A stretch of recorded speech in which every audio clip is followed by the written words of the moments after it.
नहीं जी, आज हम अलजेब्रा 2 में पढ़ेंगे होमोमॉर्फिज्म रिंग होमोमॉर्फिज्म क्या होता है।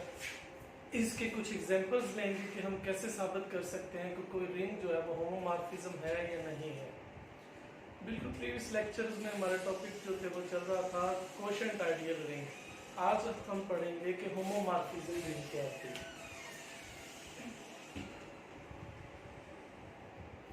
Homomorphism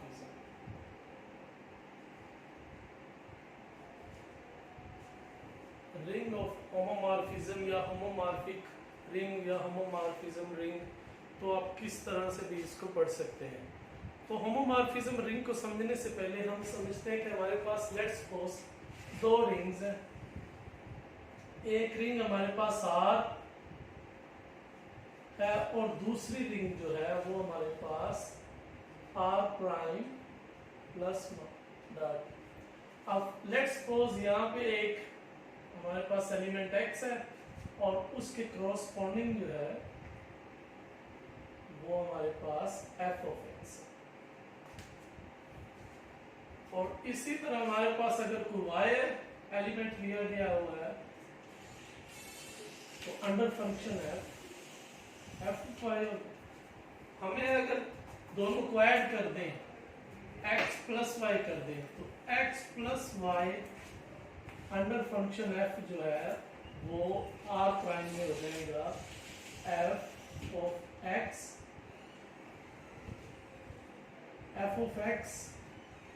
plus y।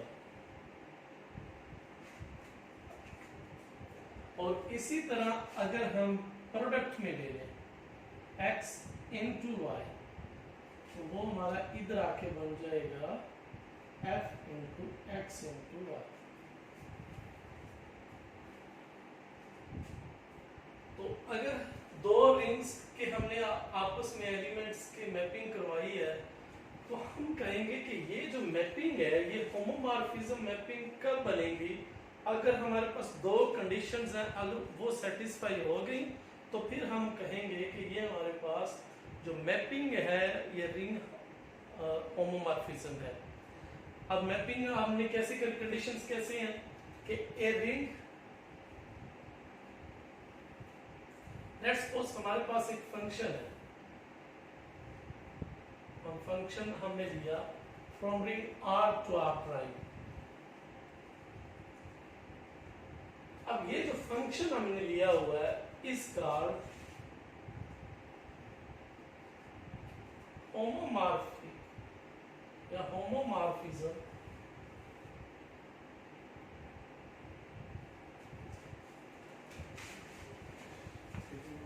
If number one condition के एफ एक्स प्लस वाई जो है अगर वो इक्वल आ जाए F of X plus F of Y.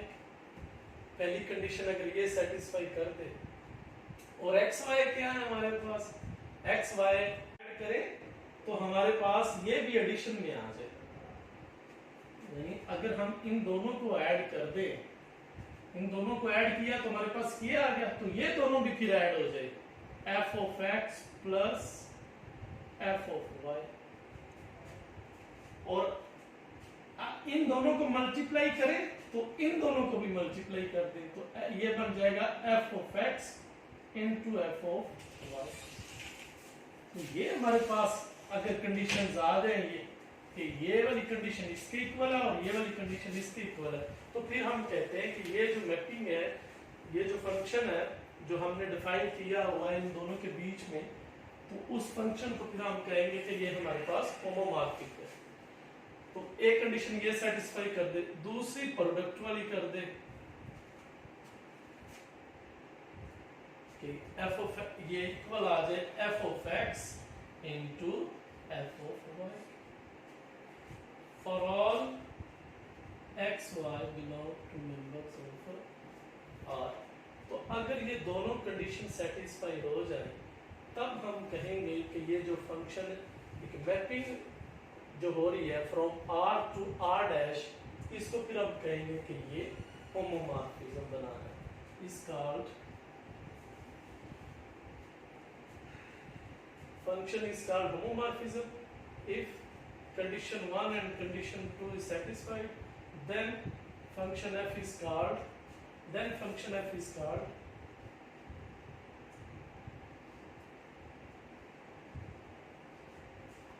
homomorphism या homomorphic, function is called homomorphic from R to R dash।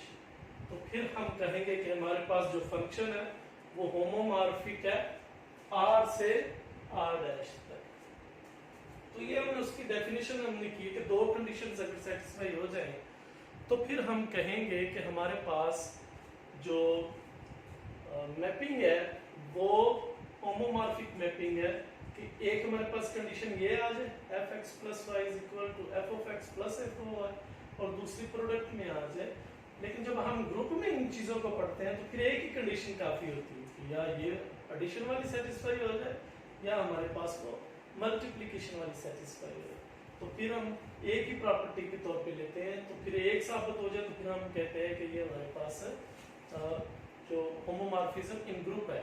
तो रिंग में अगर हम डिस्कस करें तो दोनों जो प्रॉपर्टीज है वो सेटिस्फाई होनी जरूरी है। दोनों प्रॉपर्टीज अगर सेटिस्फाई होगी फिर हम कहेंगे जो फंक्शन मैपिंग करवा रहा है x की y के साथ या रिंग R की R डैश के साथ, तो वो जो फंक्शन है वो होमोमॉर्फिक तब बनेगा कि अगर दोनों कंडीशंस हमारी सेटिस्फाई कर रहे हैं। अब हम डिफरेंट फंक्शंस लेते हैं और देखते हैं क्या ये होमोमॉर्फिक है या नहीं है, वो रिंग में होमोमॉर्फिक बना रहे हैं या नहीं बना रहे हैं।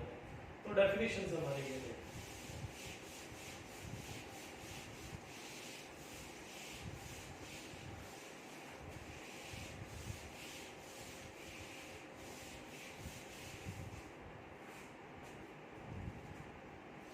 हमारे पास एग्जांपल नंबर 1 है। एग्जांपल 1 में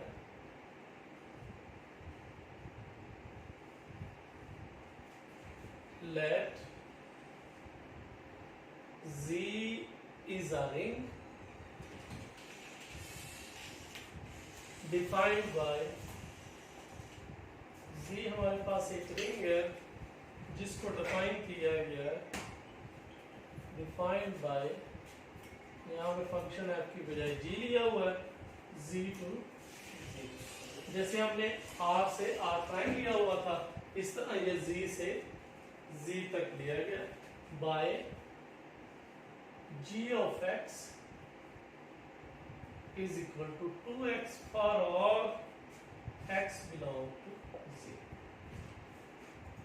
Show that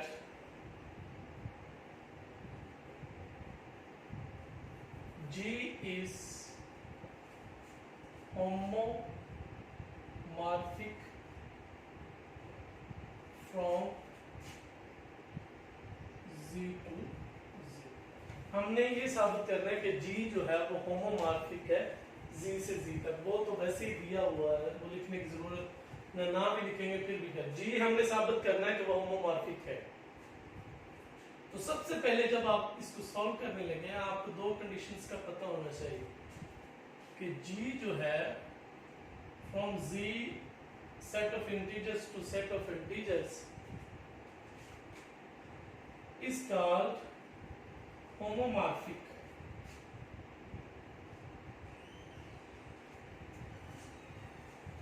इफ। अब नंबर 1 कंडीशन है, नंबर 1 कंडीशन हमारे पास ये है अगर g ऑफ z जो है x प्लस y वो इक्वल आ जाए g of x plus g of y, ये कंडीशन सेटिस्फाई कर दे। तो g of x plus y अगर हम let's suppose right hand side ले लें gx प्लस y, तो ये हमारे पास आ जाएगा बाय डेफिनेशन कि अगर यहाँ पे x है तो यहाँ पे जाके x आ जाएगा। यहाँ पे अगर x प्लस y है तो ये हमारे पास बन जाएगा 2 into x plus y।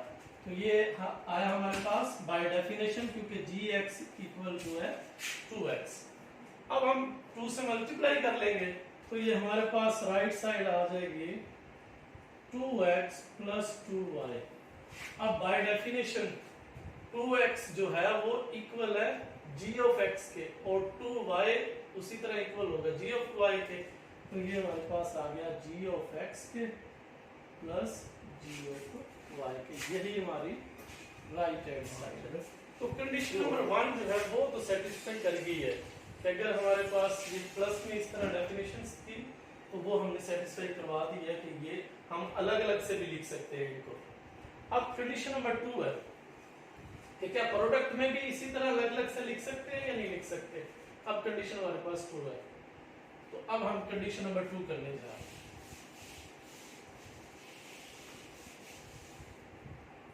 Condition number 2 ये है कि अगर वो होमोमॉर्फिक है तो F X into Y is equal to होना चाहिए एफ ऑफ एक्स और एफ ऑफ वाई।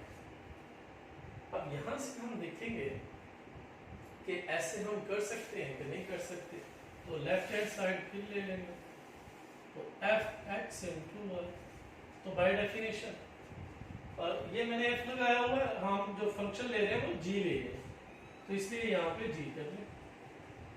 तो बाय डेफिनेशन जो जी इंटू एक्स वाई, जो भी यहाँ पे एंगल है वो यहाँ पे लग जाएगा, G of X function of X का, तो अगर ये function of X into Y है तो ये हमारे पास आ जाएगा 2 इंटू एक्स, क्योंकि हमारे पास डेफिनेशन जो है वो G of X is equal to 2 of X है। अब हम ये नहीं लिख सकेंगे कि ये इक्वल है 2 ऑफ एक्स इंटू, हमें चाहिए 2 of X into 2 of Y, तो 2 की डेफिशिएंसी है हमारे पास, 2 नहीं है, 2 की कमी है, तो इसलिए ये हम नहीं लिख सकेंगे कि 2x इंटू 2y, इसको ऐसे नहीं लिख सकते। अगर ऐसे नहीं लिख सकते तो फिर ये हम नहीं लिख सकते कि g of x into g of y, तो इसका मतलब ये है कि दूसरी कंडीशन सेटिस्फाई नहीं हुई, इसका मतलब ये हुआ this implies that g is not homomorphic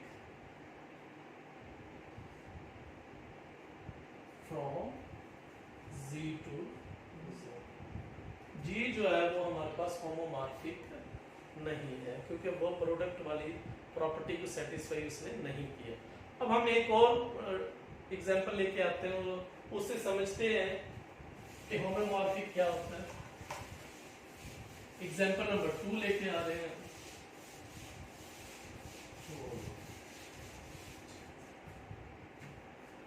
example number 2,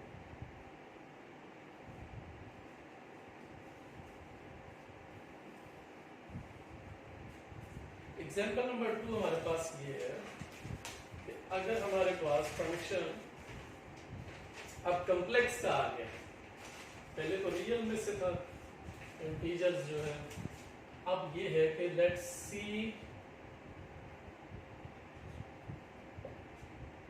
B set of complex number.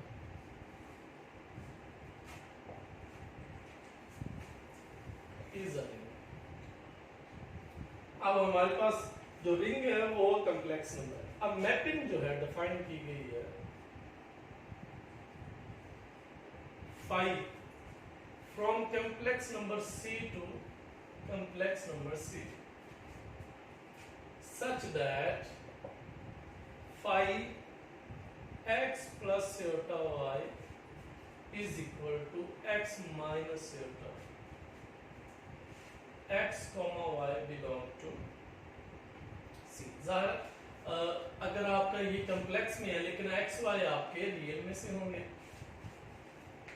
अब हमें करना है क्या, हमने ये जो फंक्शन फाई है इसको होमोमॉर्फिक साबित करना है। Show that phi is homomorphic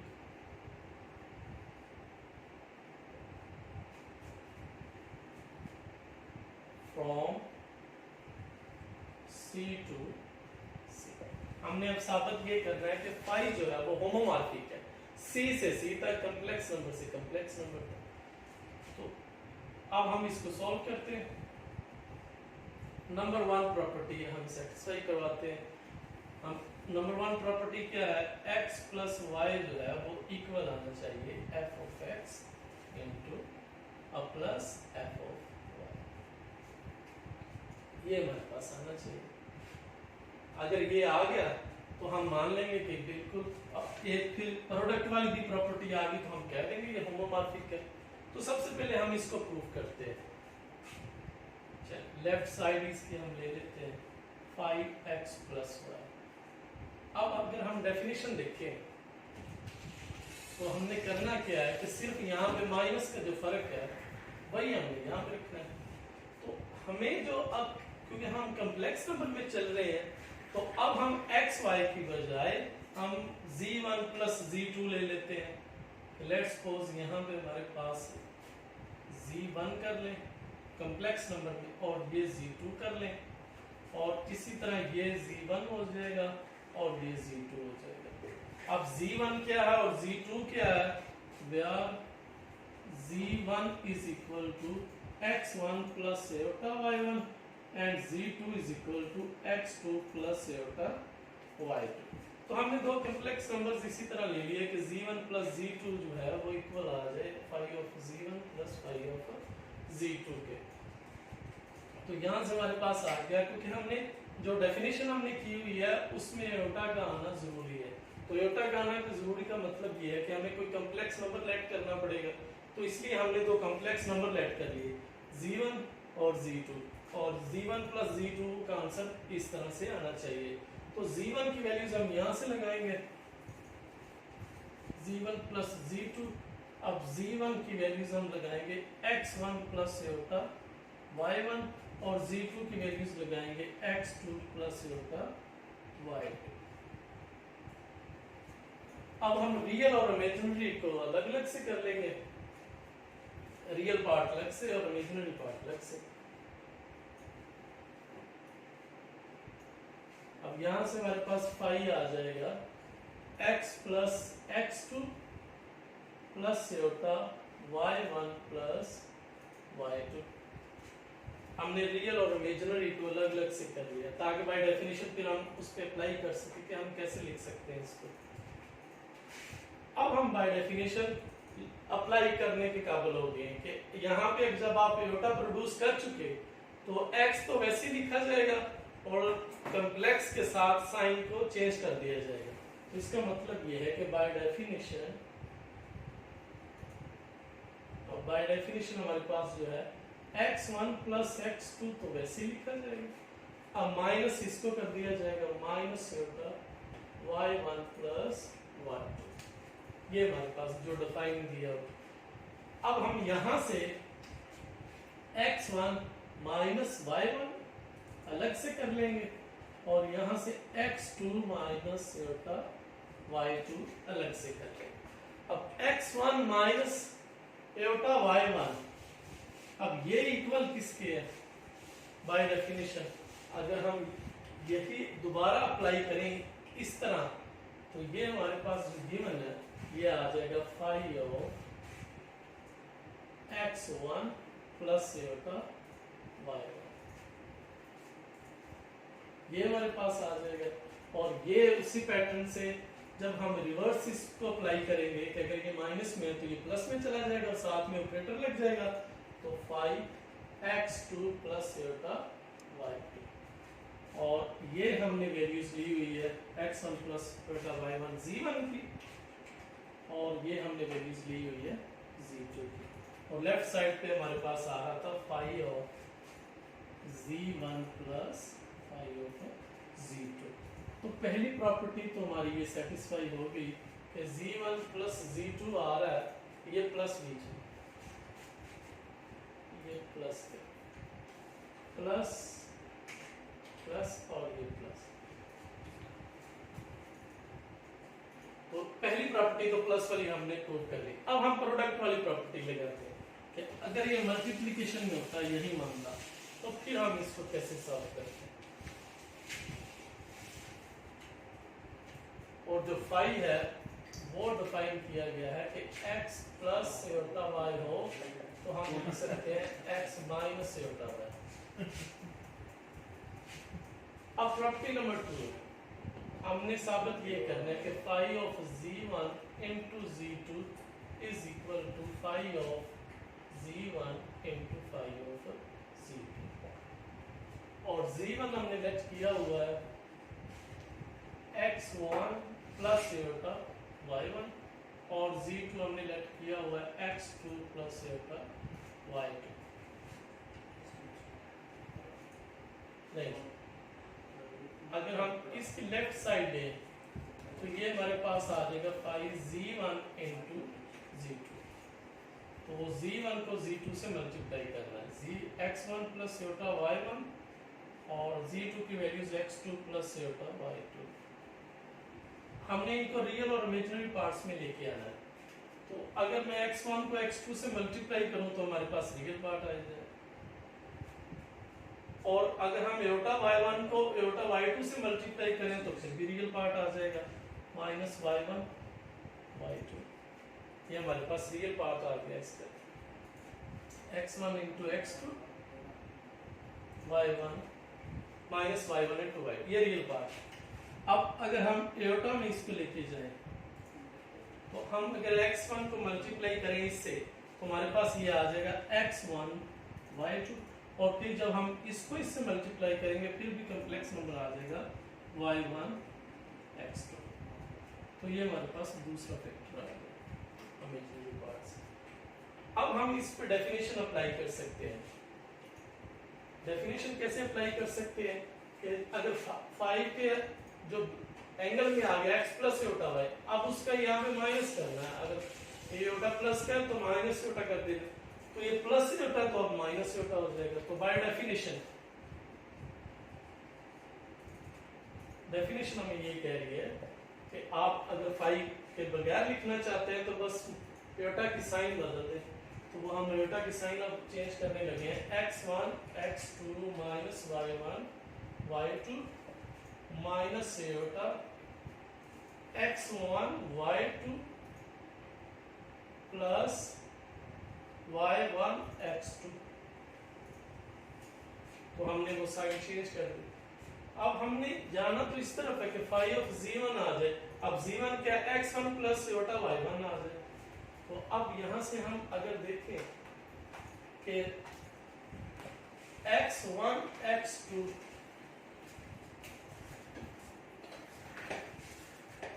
x1 x2 minus y1 y2, और अगर हम मल्टीप्लाई करें एटा से x1 x2 माइनस एटा y1 x2। यहाँ से जो x1 है यहाँ से x1 कॉमन निकाल लें, x1 कॉमन आने पे ये आ जाएगा x2 माइनस एटा x2, और जो बाकी ये बच गए हैं दो, इन दोनों में से कॉमन निकाल लें आप y1 कॉमन निकाल लेंगे तो ये आ जाएगा y2 माइनस एटा x2। अब ये तो सही आ गया, रियल माइनस एटा। अब x तो रियल आना चाहिए x वाले पार्ट, और y वाले इमेजिनरी आने चाहिए। तो एटा हमें कॉमन लेना पड़ेगा या उसको मल्टीप्लाई एंड डिवाइड करना पड़ेगा एटा से। तो अगर हम एटा से मल्टीप्लाई कर लें और एटा से ही डिवाइड कर दें तो ये आ जाएगा 1 ओवर एटा y2, और एटा से डिवाइड होने पे ये फैक्टर कैंसिल हो जाएगा, और यहाँ से हमारे पास टर्म बचेगी x1, तो वैसे आ रहा है x2 माइनस एटा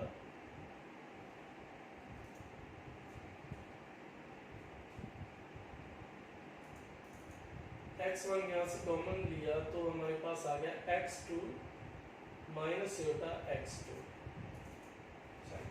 और ये माइनस एटा y1, और आप जब इसको एटा से मल्टीप्लाई और डिवाइड करेंगे तो ये आ जाएगा माइनस एटा y2 माइनस x2।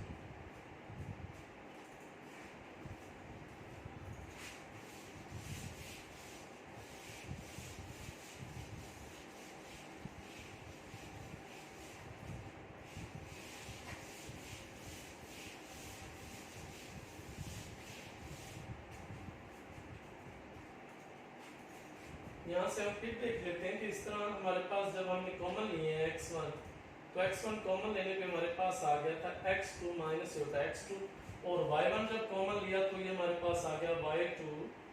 यहाँ से क्योंकि माइनस कॉमन ले रहे थे इन दोनों में से, तो ये फिर प्लस का हो जाना था एटा x2। और जब हमने एयोटा से मल्टीप्लाई किया और एयोटा से डिवाइड करना शुरू कर दिया तो ये हमारे पास आ गया एयोटा बाई 2। और जब हम यहाँ से रेशलाइज करेंगे एयोटा से मल्टीप्लाई तो ये हमारे पास -2 आ गया। तो यहाँ से हमारे पास ये बन गया एयोटा x2 और ये आ गया x1 x2 minus aorta x2 minus aorta y1 और यहाँ से आ गया x2 माइनस एयोटा y2। और ये भी हमारे पास जो मल्टीप्लाई हो रहा है x1 x2 से जब मल्टीप्लाई ओके यहाँ से ये y2 बनेगा x2 और ये आएगा हमारे पास y2। यानी जब हम x1 कॉमन लेंगे तो x2 माइनस y2 आएगा। ये आप सिंप्लीफिकेशन में देख लीजिएगा इसको।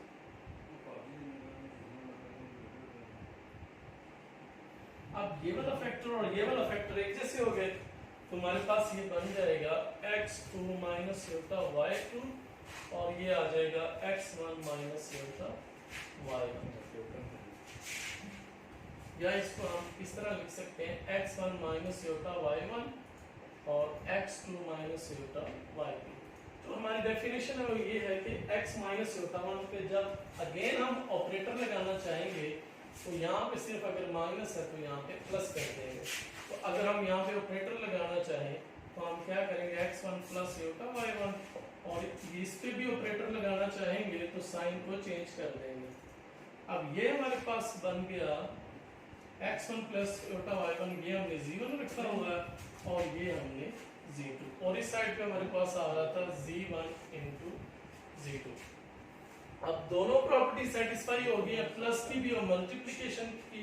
This implies that phi is a homomorphic function from C to C। तो phi हमारे पास एक होमोमॉर्फिक फंक्शन है C से C। तो आज के लिए हमारा इतना ही लेक्चर है। नेक्स्ट लेक्चर में मिलते हैं। अल्लाह हाफिज।